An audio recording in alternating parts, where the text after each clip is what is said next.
Hey guys, welcome back to Flatpak Effects. In this two-part tutorial, I'm going to show you how to first identify and then fix the 5 most common green screen mistakes. So stick around, you're watching Flatpak Effects.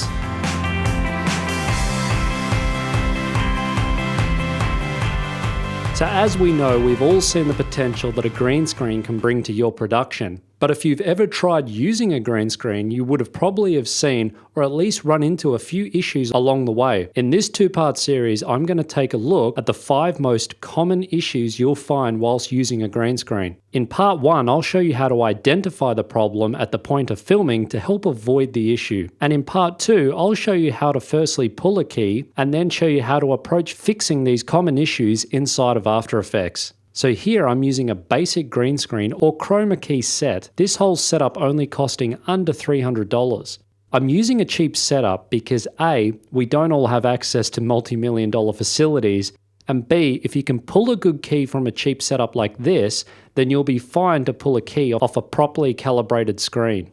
So when it comes to choosing a screen, you can get them in green, blue, or red. So you need to think about what works best for your shoot. Green is the most commonly used nowadays as it is the channel that gives you the most sampling information with digital cameras. I can tell you the real power of keying lies with the person with the knowledge. Ever heard the saying, "we'll fix it in post"?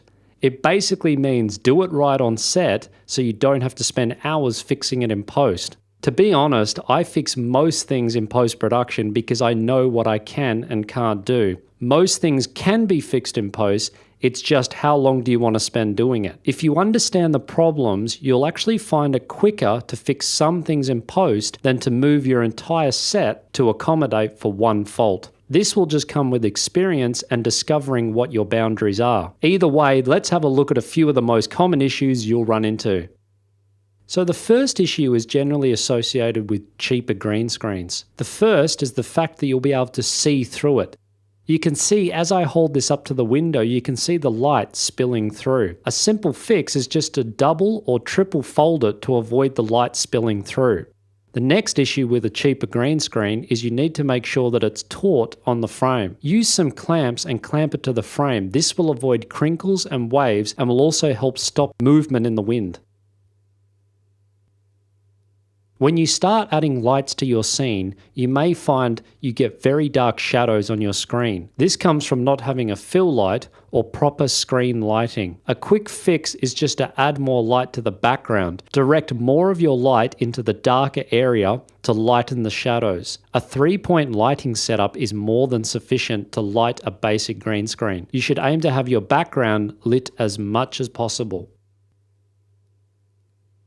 Distance from your screen will also help stop the spilling of green onto your subject. If you have lots of spill on your subject, you'll find they'll disappear as you're pulling the key. 2 things to remember here is to keep as much distance as possible, and if you can't get distance, just add more light to your subject to overpower that green spill. So it is actually a big misconception that the screen needs to fill the whole background. It only needs to fill behind your subject. This is a big one as it'll save you setting up massive green screens. If you need more or less screen, a good tip is just to move the camera back and forth to make the screen bigger or smaller. This can be exaggerated further by using a wide or a telephoto lens.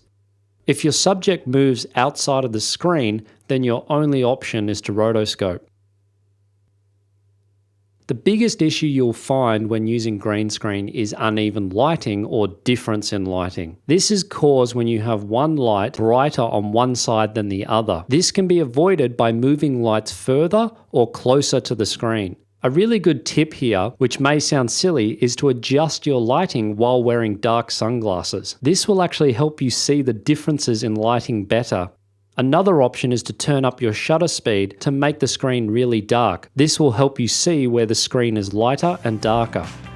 So that's the first part of identifying the most common issues with the green screen, and hopefully you've learned something. In part 2, I'll show you how to do a basic key and how to fix these issues inside of After Effects. Like I said, the more you learn how to fix the issue, the more you'll be able to identify the issue. Thanks for watching, guys. I'll catch you in the next tutorial, and remember, Flatpak Effects is the flat pack anyone can build.